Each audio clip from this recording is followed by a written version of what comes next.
Welcome to the Scottish Watches podcast. We have got a fantastic guest. I'm not just saying he's fantastic because he's a fantastic gentleman. He's got a fantastic brand, creates fantastic products, and he is from Formex. It is Raf, but we also have Dave with us, unfortunately. Dave, how are you doing? Devious Dave and Fabulous Formex. Yeah, that's a pretty good combination for a show, I have to say. It is indeed. And Raf, you're here on a day that you really shouldn't be here for multiple reasons. Do you want to tell us those reasons? Yeah, hi Ricky, hi Dave. Thanks for having me on.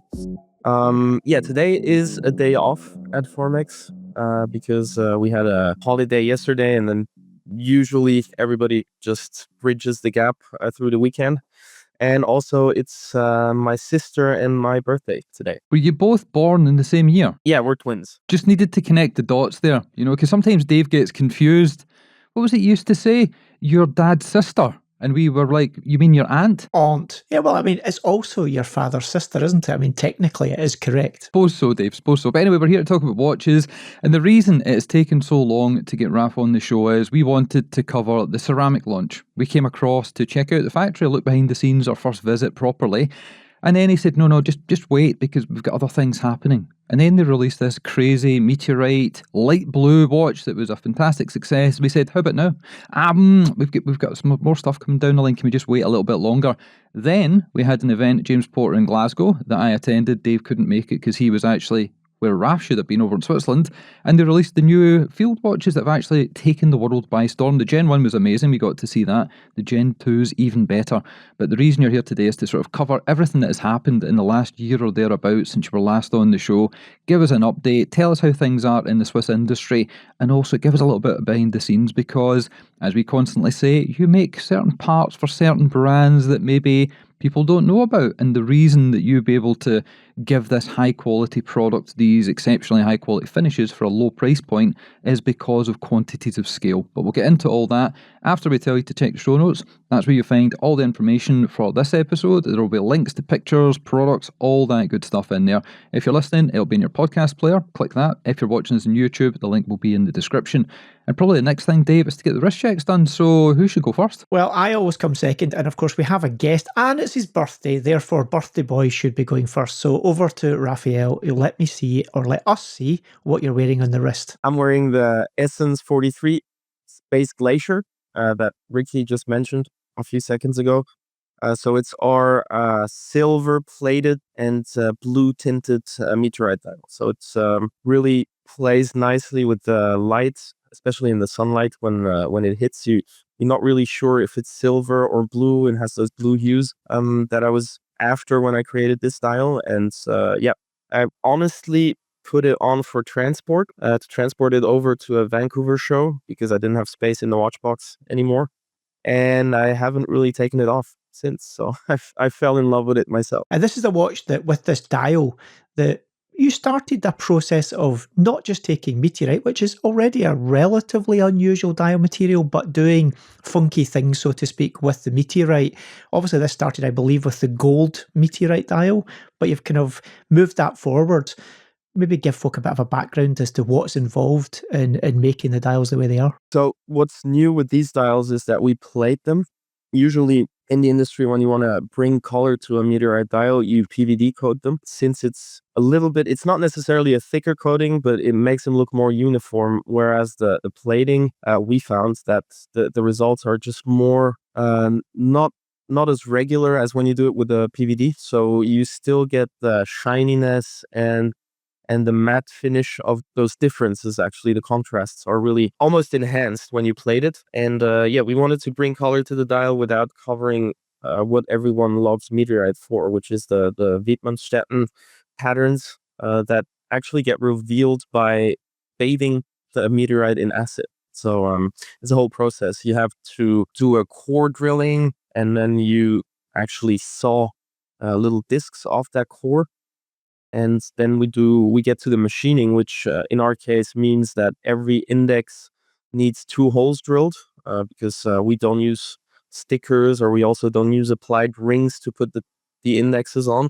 The index goes straight into through the dial actually with 2 feet. We do this with all of our stone dials as well. I just think it's worth the extra step because it looks nicer when there's no applied ring on the stone. And then what we also figured out with the first batch of space gold, we could machine the date window bevel into the date window. It's something that we've started doing with the launch of the Essence back in 2018. So it's a 6 o'clock date window, nicely integrated because all of the date discs are always color matched to the dial. And this can have a disadvantage of a little bit less contrast. And for that reason, we actually put a bevel towards the date disc, which eliminates most of the shadow you get from having just a deep well. Also with stone dials, you typically need to be a little bit more or a little bit thicker than the regular dials, so they don't break during production. And this creates a larger gap between the edge of the dial and the date disc. So these bevels, in the end, they just look really nice, very symmetrical at 6 o'clock. But machining them into stone or the carbon fiber dial on the Leggera has always been a huge challenge. And we managed to do this now because it's actually not. The meteorite is not glued onto a brass plate as you would usually do it with a stone dial, but it's just half a mil of pure meteorite. And because we figured out that you can plate it because it conducts electricity, we also figured out that you can solder the dial feet straight onto the meteorite. So we don't actually need that base. Obviously, you need to be extra careful while manufacturing and also while assembling the watch. Now, we've obviously talked in the past about the cost that certain brands load into the price when meteorite is involved because it is an exceptionally rare substance, not of this earth. Rolex put zeros where zeros probably shouldn't be, but when it comes to you guys, how do you manage to incorporate a larger sliver of the material, work with it properly, and still have the price point so low? Is there a massive difference in the cost, or is it just the other brands like to make money? To be fair, they use a lot of the stone dials in precious metal models, so you have the gold that justifies the price increase. Talking about Rolex, for us, yeah, it's about double to triple the price of a regular dial, depending on which dial and how we finish them, obviously. But yeah, since the dial is only a part of the cost of making the whole watch, it doesn't double the price or triple the price. It just I think in the case of the Essence line, a regular, yeah, it's about 20 to 30% more expensive, the watch. We always have the same multiplier, so we always multiply it by 3 to get from our cost to the MSRP plus tax. And we don't necessarily increase that because I've figured out that with 3 we make enough money to support a healthy company, to pay every supplier, and to pay our people well. So yeah, we don't necessarily want to increase status by increasing the prices. So we just keep it at that, and that works for us. So one of our mission goals is still to offer really well-made horology at relatively affordable prices. So it's some kind of attainable luxury, which doesn't really go together, kind of an oxymoron. But yeah, we still want to, for the enthusiasts, offer the best we can for the best value. So and I think our brand has been known for this in the past 5 to 7 years, and we've made a name for ourselves delivering exactly that. So we don't want to change that as well. Well, you're certainly delivering a lot, because we'll get on to one of the events I went to recently where everybody was in awe, having handled the watches in real life, not looking at the renders, the pictures, or the videos. And the reason I mentioned the price difference there, I had popped into my local AD at Rolex, but they'd asked me to come in for no apparent reason. And the price difference between precious metal Daytona with meteorite dial was about 3 or 4 grand. So they did load it ever so slightly. But anyway, enough of that. We'll talk about that later. Dave, you come second. What you got on the wrist? Well, what have I got on the wrist? I'm going to gazump you in this because I know what you're wearing. But yes, of course, because we have Raf here, I am wearing the Scottish Watches edition, which is the Essence, albeit in the smaller size, I believe, to what you're wearing, Raf. And this has a what many people call a stone dial, but if I remember rightly, it's not technically. It's a synthetic stone as opposed to a natural stone. Is that correct? That is correct. Yep. So this, of course, has that little sparkle in there that gives that kind of look of the universe, a material that is oft again used, but typically in the blue, although I do believe that this material can be made available or can be produced in slightly different colors as well. Yes, it is. It's actually produced like a glass, so it's more like a glass than a stone. There is natural aventurine available also in different colors, but to get this regular pattern that we have in this model, the artificial one or the man-made one is actually better. I'm glad somebody mentioned the actual name of the material at some point there. Well, that would have been useful, wouldn't it? Yes, that one kind of went over my head. But again, you can see that you've got that little, kind of, as you mentioned, the beveled downward edges on the date aperture there to make the date very readable.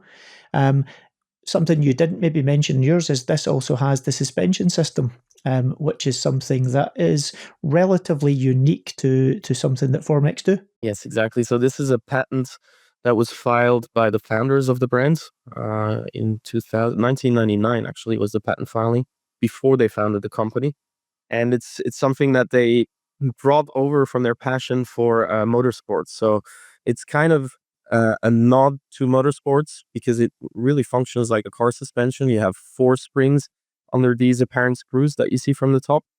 So each one of these screws has a vertical spring, and the case can move inside of an outside case. So it's kind of a container in case construction. And it was first designed as a nod to motorsports, as a shock absorber. And what we found out is that it really adds to the comfort when you wear the watch, especially when you wear it on a rigid metal bracelet. You can really feel the case moving as your wrist moves, and it has that little bit of give that makes the watch more comfortable to wear. Did you notice there, as Dave was showcasing the watch, you'll see in the show notes the pictures, the screen grabs, and on YouTube, obviously. Did you notice Dave's fingers looked really supple? David Supple. The reason is, we had a comment on one of the previous YouTube videos saying that Dave needs to look after his fingertips a little bit better, maybe get them manicured. And the reason I bring this up is because when Raf did a tour of the new Scottish Watches Towers headquarters, Studio One we'll call it, he said, there's some lotion over there. I also keep lotion beside my computer.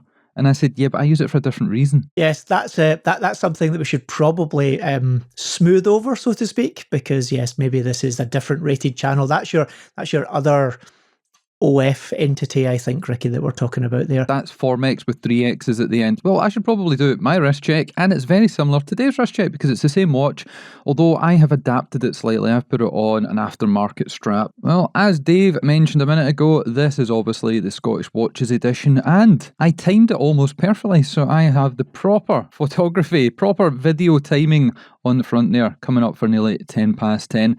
The aventurine dial absolutely sparkles under the studio lights, which is fantastic. Yeah, that's exactly what you want when you're out and about, but it does have a couple of party pieces that Dave did not mention. As I talked about earlier, this is on a deluxe aftermarket strap, which looks pretty cool, decent for summer, but if I take it off the wrist carefully, and I'm probably going to smudge it because I have been lubing myself up in preparation of Raf turning up here on his birthday. This is the front end, and as I rotate it round, you can see it sparkles away quite nicely there, but then if we flip it round to the back, not only have you got a clear case back, which is covered in sweat, which I will clean in a second, you've got something that seems to obfuscate that movement. There's something going on here, and it's going to be quite tricky to do, but if I turn the studio lights off and pull out my UV torch, you will see that by magic there is a cool little graphic. Now this isn't lume, because if it was lumed and I took the torch away, it would stay lit. This is actually a UV reactive coating that Raf will explain a little bit more about, so it only ever appears when there is that wavelength of light from a torch or another. If maybe you're in a nightclub and you're wearing your watch back to front for some reason. I know Raf's a little bit poorly today because he was at a rave last night, and when he was talking about acid dipping, I didn't know exactly what he was talking about, but this is absolutely fantastic. One of the first watches I can think of that has got such a hidden Easter egg on the back. This was our limited edition. It came out nearly a year ago. It was around August, September time last year, one of 100 pieces. And this actually was created, this drawing, which is, I don't even know what you call it, sketch art, pencil art. It's of Dunvegan Castle in the Isle of Skye at the top of Scotland near the Highlands. This was done by Matt, the tattoo artist that has been in touch with us many times over the years. He's helped us out behind the scenes. He created this. He's done little gifts in the past to celebrate different amounts of show numbers and anniversaries. But that is the back end. But flipping it back round to the front end again, yeah, it sparkles away quite nicely, especially now I've turned off one of the main studio lights. You can see all the indexes are polished to within an inch of their lives. But if I take that special And brushed. and brushed, and if I take the UV torch, you can see there's a hidden star field, not just the one that sparkles away in normal light. There is an actual other star field under there. And if I keep the torch on it just for a few minutes or seconds or moments longer, then remove it, you'll see that not only do you have proper lume, you have split lume. You've got a green lume at the top and then a blue lume at the bottom and on the hands to emulate the look of the Aurora Borealis, the Northern Lights. Because last year everyone was talking about being able to see that with your naked eye. Yes, the colour has diminished quite quickly because I only had it on for a couple of seconds here and we do have other lights. But this watch is an absolute fantastic all-rounder. It's got so many hidden facets that you don't see unless you go looking for them or you don't see unless you've got a UV torch. It's an absolute win. And I was gutted the fact that we sold out because when we had our special event with James Port & Son and Formex in Glasgow just a few days ago, loads of people asked if they could buy it. So I think me, Raf and Dave will have a chat offline to see if we can do maybe a follow-up to this because it's been so successful. And before we go, do you want to tell us about the process of doing the UV and how tricky it was and why this watch was delayed by nearly 6 months? Yeah, it's delayed by 6 months. We don't do delays. Outrageous suggestions. But yeah. I mean, how dare you? We had quite a few, like, you know, when we do a special edition, we actually like to put the work in and really create something special and not just, change up a dial color. And your wish was aventurine because you like it so much. And actually putting Easter eggs on the aventurine dial was quite tricky. We tried putting the castle on the aventurine by pad printing. So we copied Matt's drawing, made a pad printing cliche tool, and we tried, but it didn't really look good because you could see it too much when in the daylight. So it kind of looked like your dial wasn't, there was something wrong with the dial. So we went away from that and put it on the case back, so it's an even more hidden Easter egg. And then we put the stars, the UV stars, on the dial that you can't see when you look at it in daylight, and also the different colors of lume. Yeah, I think it came together really nicely, but again, it was required a lot of prototyping and repetition until we figured out the right way to do it. Well, that's the wrist checks done, finally. We decided to let Raf explain a little bit about the watches just now as we went through them and talked about them, instead of waiting and then people having to remember, right, what did they mention there, right, that was part of something earlier, so we've kind of covered some of the basics there. Let's take it back in time a little bit. So you mentioned the founders of Formex. That's obviously not yourself. You got the company afterwards. For the people that have maybe not heard your previous shows or heard myself and Dave talk over the past few months about Formex, where have you been hiding? Do you want to give us the quick 60-second elevator pitch of Formex, the founding, where it came from, and how you rescued it from the brink? I'll try to keep it at 60 seconds. The Formex was founded in the year 2000 around by some car nuts who were also working in the watch industry as suppliers.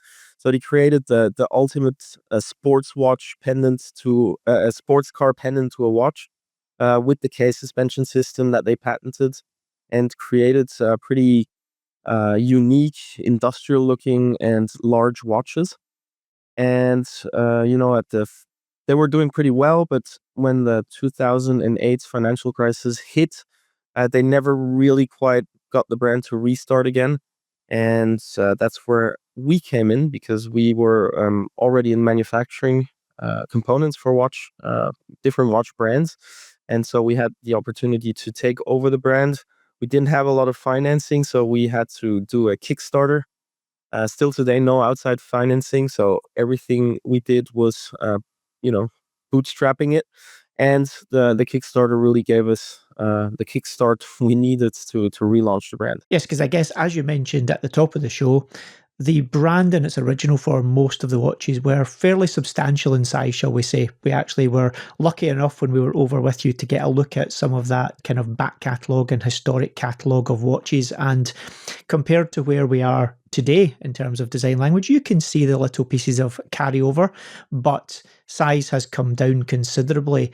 I'm sure that there was a considerable amount of engineering had to go into maintaining those feature sets, whilst at the same time, trying to bring the size down to a more contemporary size. Yeah, and I actually have the first ever prototype of a Formex watch that was made in 1999 or 98. This was the AS 1500. You can see there is an angled case design, so it angles upwards. This is the 12 o'clock side. Then you have a chronograph, and when you actually activate the case suspension, it becomes apparent with this red. Might cut that out. We might leave that in. Why does this come apart? It really is a prototype, huh? That's the best blooper we've ever had. All right. Pop. Yeah, okay, so this is not supposed to happen. This is because it's a prototype, and it's not supposed to come apart like that. But it's actually interesting because the you see the case middle, and it's still similar nowadays. You have this kind of case middle, and then the floating case that moves within that outside case. And yeah, back in the day, they used to use these red gaskets to make the suspension system become apparent when it's activated. So yeah, pretty interesting there, because this is actually the first ever Formex prototype made. It was the first ever Formex prototype made before it went across your office. Yeah, and the last one broken. A lot of engineering went into transforming this into a design that is more contemporary. And we're in the business of selling watches, so we actually have to make watches that people want to buy. And moving away from the 46 millimeter diameters to something much more portable with our Kickstarter launch, which was a 43 mil, and then followed by the 39, which nowadays is still one of our best selling models. And yeah, as you heard, we did a Kickstarter to relaunch the brand and finance the production batch of the Essence, and it worked quite nicely and allowed us to get about 500 pieces onto people's wrists, which kind of took off from there. I mean, it took a while to grow organically, because we didn't have I wouldn't even say we had a small marketing budget. We had no marketing budget, so we were really reliant on the whole wrist to wrist marketing, and this is what kind of worked out for us. Well, for a guy that lives in Switzerland, makes watches, family make watches, when I said give me 60 seconds, you gave me about 60 minutes. So thanks very much for that. And if everyone is still awake, because maybe they have heard this story before, we might chop out some parts of that. We might actually clip out the blooper reel from the middle, because that was worth the wait. That was exceptional. Well done, Raf. Thank you. But we're going to get on to all the new stuff, because we have covered the past in depth, and we're nearly halfway through this show.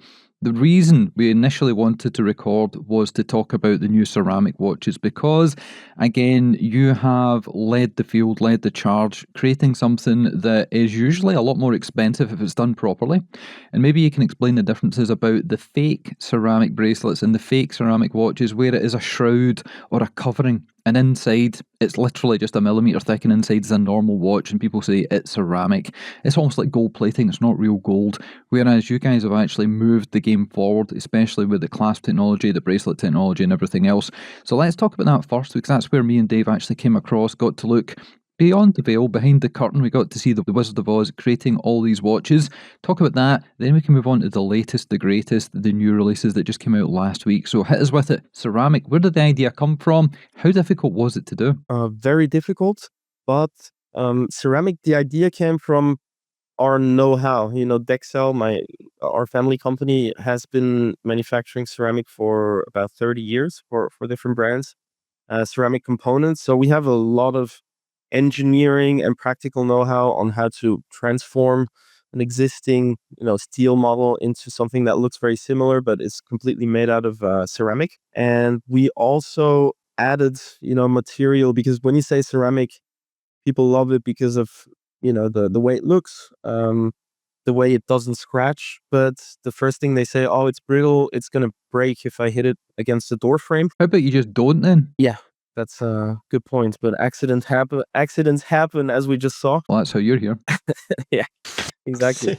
It's a big accident as well, two in one go. Yeah, and what was I saying? You've just been offended on your birthday. From that experience, or this experience allowed us to add the material where we thought we needed to reinforce it. And actually, when we did the launch event in March in New York, one of the C rings broke, and just before the event, one of the watches dropped to the floor completely, and I was shocked, and I didn't even feel like walking up to it to see what happened, and absolutely nothing happened to it. So we did some drop and shock testing.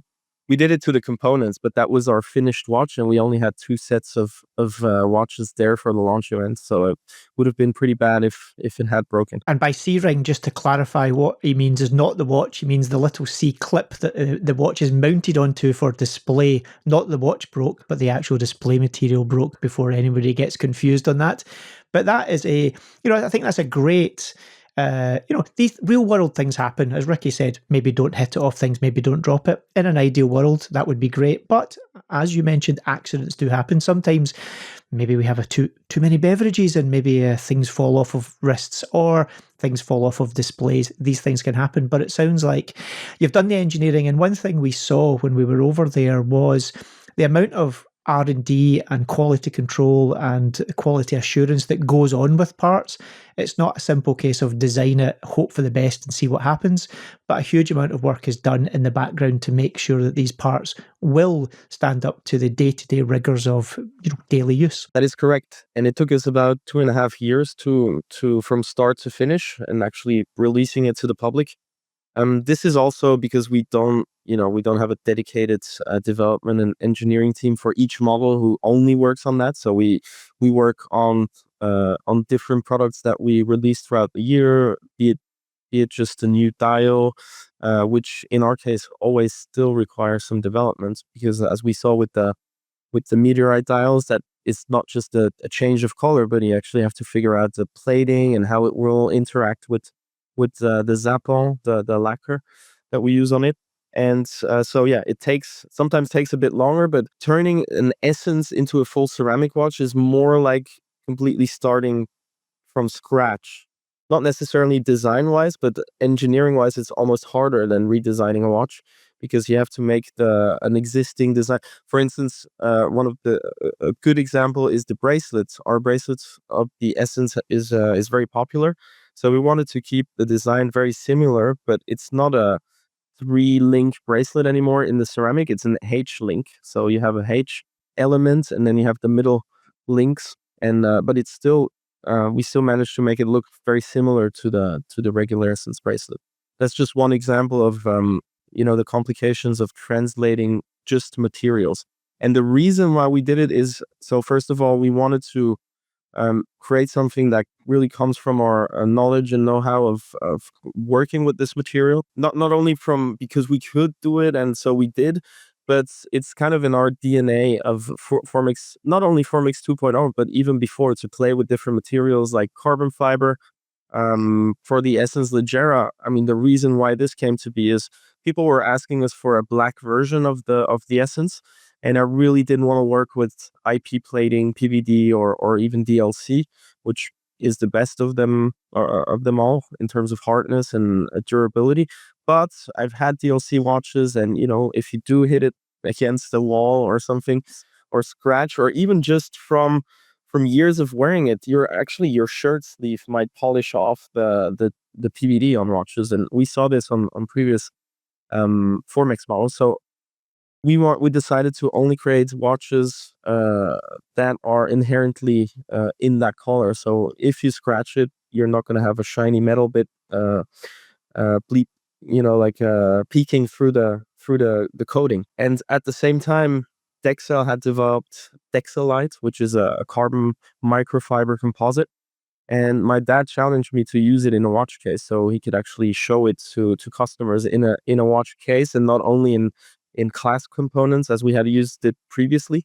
And this is how the Ligera came to be. So it's usually, it's do we start from a commercial need? Oh, we need a diver. Let's create a diver, or we need a field watch, or do we start from something that we just feel like doing because we want to do it?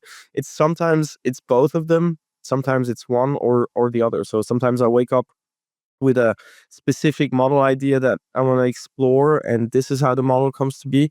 Or we see something that we're missing in our product lineup, and then we start the creative process from there. So it's not always the same. Well, before people run away from the idea of ceramic watches, I own two, Dave owns a number of them. They are not as bad as people make out. It is almost similar to sapphire glass. So the crystal on the front of your watch, if it's made of sapphire, if you've managed not to crack that, donk that, because that's got a large surface area, then a ceramic watch is probably going to be okay. But yes, we have seen pictures on the internet of cracked off lugs and things like that. People just not being careful. And if you've got a watch that's ceramic and it has not got a bracelet, if it's got a strap, then obviously do it over something soft. So if it does drop out of your hand, it's not going to donk off the marble floor. Any hints and tips then for people that do have this type of watch? Is there more care required? Is there a special cleaning process, or are they just completely impervious to damage as long as you don't drop them? Yeah, really, they won't scratch. There's no special care needed. If you want to get rid of fingerprints, I suggest using a little. Bleach. It gets rid of all DNA. Yes, also. No, but the little cleaning wipes for glasses that are soaked in isopropyl alcohol or something similar, that works really well to remove fingerprints, because they obviously do show a bit more on black watches. But other than that, really no. Well, you even need to take less care than with a steel or a titanium watch, because it really won't scratch. And then also one of the things is when something breaks. I mean, we've had other watches in other materials break from customers. If you throw it at the sixth floor, it will probably break, even our ceramic watch. But I think one of the biggest points there is it's not going to cost you $4,000 to get it fixed with us. I've heard some horror stories of other brands where somebody the lugs broke off, which in one model out there in the market is pretty common to happen, because the design didn't really work well for ceramic. The lugs are too long. Our essence lugs are really short, so they will never break off. But if it happens, the guy had to pay, I think, $2,500 to get it fixed, which is almost half the price of of the essence ceramica. So yeah, if something happens, it will not set you back a monthly salary to get fixed. Well, to round out the story on ceramic, obviously we've mentioned through and through that it's such a hard material. It's almost impossible to scratch it. But I'm going to guess that probably leads to quite big challenges when it comes to actually applying finishes to this material, whether it be a polished surface or a brush surface, because as you mentioned, it's pretty hard to scratch. And ultimately, a brush finish is a very controlled micro scratching process. So you do all of this process predominantly in-house. So what are the additional kind of technical complications to bring this finishing to a ceramic watch? Yes, it's not even only the finishing; it's also the machining. So once the material gets sintered, which means it goes into a plasma oven at about 1200 degrees Celsius. Stop. We've got a guy on here that actually knows what he's talking about compared to me and Dave. Tell us the full process. What material do you begin with? What is it like? I'm remembering back to maybe a presentation Rolex did where it was granules and it went from granules, watch came out the other end. So take us on the journey, the life cycle of creating a ceramic component, watch head, bracelet, and full watch. So we start with either a powder or a paste. It depends. There's different ways you can do it. You can either injection mold a paste into a pre-shaped mold, or you can press a powder. Both cases then need the same steps. So you press it into a mold, get it as close to the final shape as possible. But one of the challenges there is if you sinter it, and sintering means that the material, so the powder is made of zirconium oxide, and during the sintering process, it actually changes its shape and hardens, and it gets rid of the binding agent that is either in the paste or in the powder, and keeps its shape pre-sintering. Um, and then some companies have also started machining these relatively soft pressed or injected parts before it goes in the oven. Um, but it's limited, because actually what happens when it's sintering in the oven, it will shrink by 10 to 20% in size. So you need to really need to have a lot of experience to get to the precisions we need in watchmaking, even though it's not a movement, so it needs to be a little bit less precise. We're talking about 300ths of a millimeter in tolerance, more or less, 3 to 5, and sometimes 0 in sizes that cannot go smaller than the top. For instance, a bracelet where between the lugs we cannot be smaller than 22 mil. It needs to be 0 plus 3 is the tolerance there. So it's very hard to control the tolerances of something that shrinks 10 to 20%, but the shrinkage is always pretty much the same for a same component. And then once it gets out, it's extremely hard, 1200 Vickers, more or less, and it's hard to machine. So we machine the things like the seat of the glass and the gasket, something that needs to be very precise in order for it to be waterproof. These are all things that get machined afterwards. So, you can avoid the warping from sintering, and you can move around, work around that. And then most of the form giving machining is done by diamond wheel grinding. So you need a grinding wheel in a CNC machine that is equipped with or coated in diamond powder, or it's actual diamonds for machining. So that's very hard. The tools are very expensive, and they also get used up, even though they're diamond. And when you have, or a lot of ceramic watches out there are either fully polished or fully matte. Fully polished, you can achieve that look through tumbling. It's like rock tumbling. And then if you have a good eye on the cheaper fashion watches that are made of ceramic, um, they're actually, everything is quite rounded off. It looks like literally like a rock that has been in Like in a a rock pebble. tumbler. Yeah, like a pebble. And that's from that, because it's a finishing process that can be done in a tumbler, pretty much. And so you don't need to finish every single component one by one. And or sandblasting is also easier to do, but then you get either a polished or a matte look. Or if you're smart, like Rado does it a lot, it's matte on the outside, and then the inside link is polished, so you do get some contrast in finishing. What we did with the Essence Ceramica is that we finished, or we played with a brushed finish and polished bevels, like we also do on the steel watches. Except for it's much harder, because we actually need 100% of the finishing is done by CNC machines. You cannot do it. You cannot hand finish it, and you also need to be extremely precise for those polished bevels.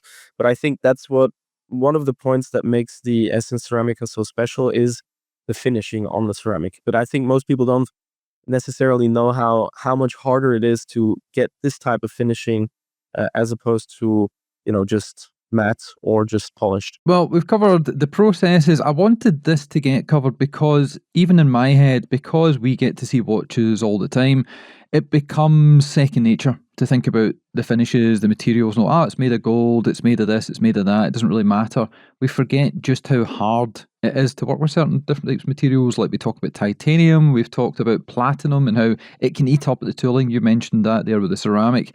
But I remember having a chat probably the first time I went to Baselworld, which was 2017, and I just moseyed into the Tudor stand because I was interested in buying the ceramic Tudor watch I ended up with a few weeks later. And I just walked up and said, "Can I speak to somebody about your technology?" And this was at a point in time where influencers, YouTubers, and people like that weren't really attending Baselworld, so they probably thought I was somebody important, which I am not.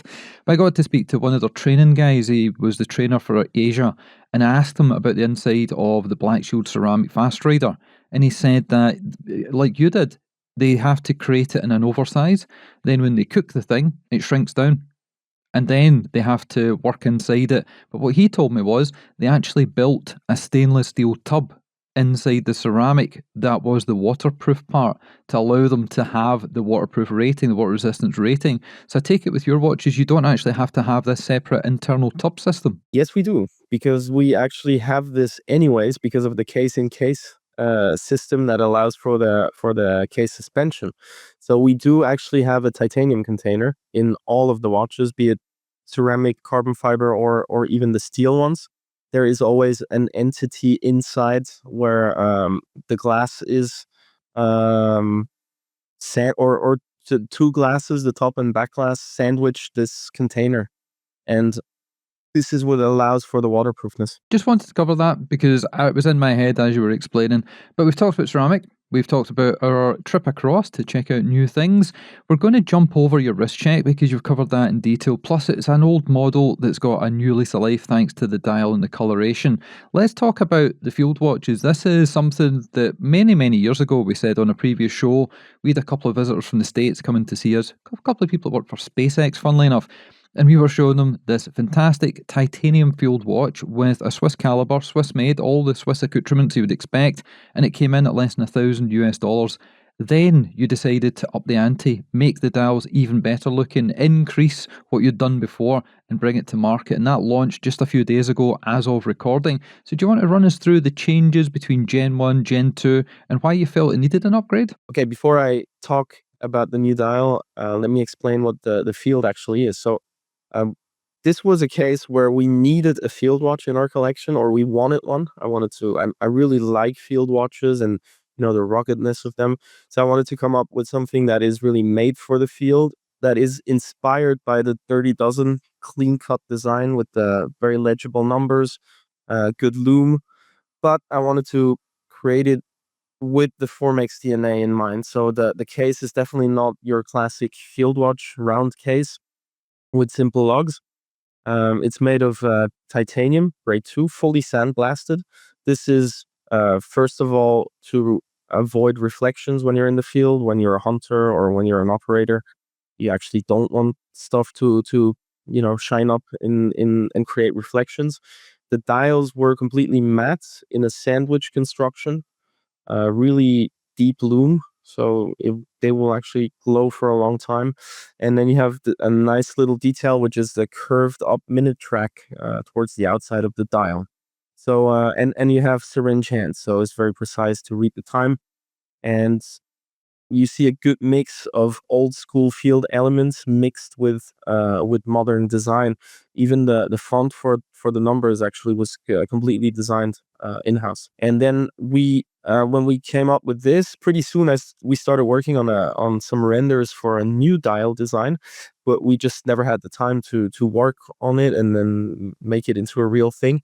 And yeah, we picked up the project last year, and now we launched it, and it was a huge success. The new thing about it is really just the dial that ends that changes, and a couple of more Velcro strap options.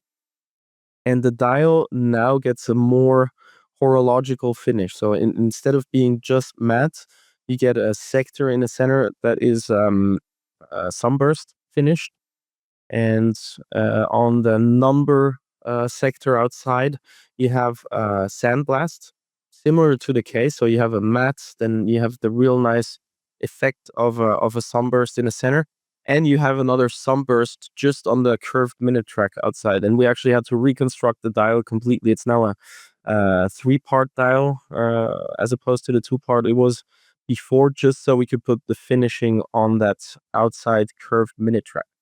And then you have also more, I wouldn't say more playful, because we had the purple fields back when we launched it, but more summery colors. So you got the ice blue that is a bit similar in color to the Meteorite ice blue, but stronger with black loom. And you've got the coho salmon, which is a pale salmon color that works really well for summer, and that is also matched with the black loom. So you got really nice contrast, legibility on the dial, and the black is actually loom, albeit black loom is not very strong compared to a BGW 9. And then you have the basalt gray version, which is I would say it's more it's a model that you can wear every day more easily with any kind of outfit, whereas the other ones are pretty much a statement field piece.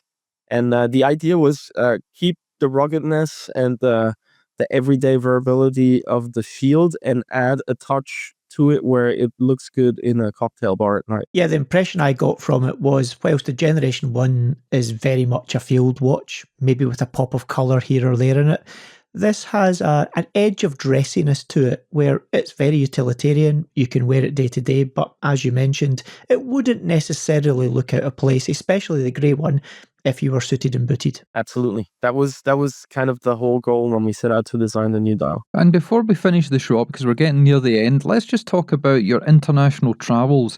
As much as you're based at headquarters, where you have got the design, the prototyping, and the manufacturing all around you, which is fantastic. If anyone gets the opportunity, and RAF allows them, pay a visit if you're allowed, because it was really good to see behind the scenes of what was going on. Even the floor in the building that didn't have anything in it, and RAF says this is where the raves are going to be. One to keep an eye out for in the future. But before we finish up, let's talk about your travel. So you came across to Scotland, not just for my wedding, which I really do appreciate, and you nearly didn't make it. You didn't make the ceremony, but you made the after party, and you're all about the after party. But your second visit to Scotland was, as I say, a week ago. You came across to the new headquarters. You got to see what we're doing here with the studio, well, one of the studios, because Dave's got his, and there's other things happening. We had a chat beforehand, then we went across into Glasgow city centre. So tell us about your experiences of Scotland, and was it good? Was it bad? This new retailer, are they doing well for you? It was my third time in Scotland. First time was a global rep bar meetup back in, I don't know when that was, 22 I think. And then your wedding. Thanks for having me. That was a blast. And then this the third time is now for the event with James Porter and Son, who I met. You introduced us actually, and after your wedding, I went to see them, and this is how we got to work together. And to be honest, I didn't expect it to take off that well. So they've been doing really well, and it turns out we have a quite large following in Scotland. I wonder why that could be. Dave, any ideas how come? A couple of Scottish guys talking about your watches every so often on a show. Who are they? Any idea who they are? I don't know. Must be pretty good guys. Anyway, carry on. So you came across, you went to the event itself. Run us through what it's like being on the opposite side of the table, where collectors and enthusiasts, watch buyers come to talk to you. What are the things people generally ask about? What are the common questions? A lot of them actually made statements rather than ask questions, and that's also very nice to see how they experience the watch, how they experience purchasing the watch, because the store is amazing. It's a beautiful store in a very traditional location, and it's our first really traditional retail partner, because we've typically only worked with online retailers, and but they're really open to small independent brands as well, and we've been really well received by the folks that were there, Simon and the team, and also by the customers who attended the event. And to my surprise and also a pleasure, a lot of people were already wearing Formex watches that they had previously purchased there. And it was a very lovely evening. I have to say, I really like coming to Scotland, because I think the hospitality and the friendliness of the people is really something that strikes you when you. It's really noticeable that there's a difference to other European countries. We do drink a lot. Probably also beneficial that we enjoy a good party and a bit of an ease up, and that's something that we know you enjoy. Yes, and it's. I think we have. Why it has taken off so well is because we already had a community that obviously listened to your show, followed us online, our Instagram, but weren't quite ready to pull the trigger online, and they now have a really nice place to go check out our watches, and really competent staff to explain everything. And a fifth generation jeweler and watch retailer is quite something to have, to be able to work with. Well, they know what they're doing here in Glasgow, and yeah, everybody says the same thing. They enjoy the fact they can go in, they can try a watch on, And that's something I heard a lot during the night was they're actually better than the pictures that we saw before. We probably should have bought these before they sold out, especially with the limited edition. As I said, there was maybe 4 or 5 people that said, are there any still left? And I said, well, unless you get a DeLorean outside. No, unfortunately not this time around. But this time has come to an end because we're at the end of a show. It's always action-packed. There are many more things I wanted to talk about. We won't have the chance in this episode, but no doubt you will be back because you don't stop. There's always something going on in the background, and we realised this last year when we launched our watch with you. We thought, that's it done. Fantastic, it's out there. And then within weeks, you were saying, right, okay, well, we've got this one we've been working on behind the scenes along with your watch, and this one here's coming out next year, and we've got this ceramic thing you can't tell anybody about. So yeah, it's always on the go. People should obviously go to your website, check out what's happening there, sign up for the mailing list, keep abreast of stuff. There's a group on Facebook that's actually quite good. Maybe you should tell people about that before we finish up. Yes, it's the Formex Watch Club. Do you have to be an owner to sign up, or can you sign up beforehand? No, you can sign up on Facebook. You just need to answer some questions and agree to the group rules. Please read them also. We try to keep it clean in the group, but it's really a bunch of enthusiastic Formex wearers or soon-to-be Formex wearers, and you can also, exchange or sell your existing pre-owned Formex on there, and that happens quite a lot. But it's you also get comments on new releases. Usually, make a smaller one is is a really famous comment, but it's a great way to exchange among Formex owners and those who would like to become one. And I remember you telling us last year, or asking us if you could possibly pre-release our limited edition on the Facebook group. And we had a bit of not an argument, we had a discussion about it because you wanted to do that for the people that were in there. And I said, well, our listeners that have been listening for 6 years probably want to have the same opportunity to buy. So we kind of met in the middle and we did a group announcement at the same time as the show launch. But yeah, that is a great group. I'm in there myself. Don't have a chance really to comment and post too much because I'm super busy with other things. But if you're interested, if you like the pictures, if you want to get genuine world experiences from owners, go there. There's nothing better than a genuine testimonial from someone that's put their hand in their pocket, bought a watch, and has been testing it on a day-to-day basis. And that's pretty much it. So thank you for checking out this show. We're out Mondays and Thursdays, interview show, news show. We can't even tell you what's going to be in it because it's always changing. There are always new people coming into the fold and returning guests, like obviously the chap here from Formex. Dave, anything before we let people on their merry way? Yes, of course. If you want to get in contact with us, please remember, do not send DMs to Instagram. They will get ignored. They will get lost. Send us an email, info@scottishwatches.co.uk. If you say something interesting or maybe even just massage your egos, we may well read it out in a future episode. If you have any questions for Raf, for example, that we've maybe missed, maybe we've not covered, please do also put those in email and we can forward them on to Raf to get those answers that you're after, and we will talk about them in a forthcoming show. I'm sure Raf will be back on in not too distant future as well. If you want to find out more about Formex, Raf, where can they get that information? So formexwatch.com, all in one word, is our website. Check out our Instagram. We always publish almost daily new pictures of watches out there, and also all the shows. So we're participating at Wind Up, Hands-On Horology in London soon. So yeah, check out those enthusiast shows. We're usually there. And that is it. So thank you for listening. Thank you for watching, and we'll catch you again soon.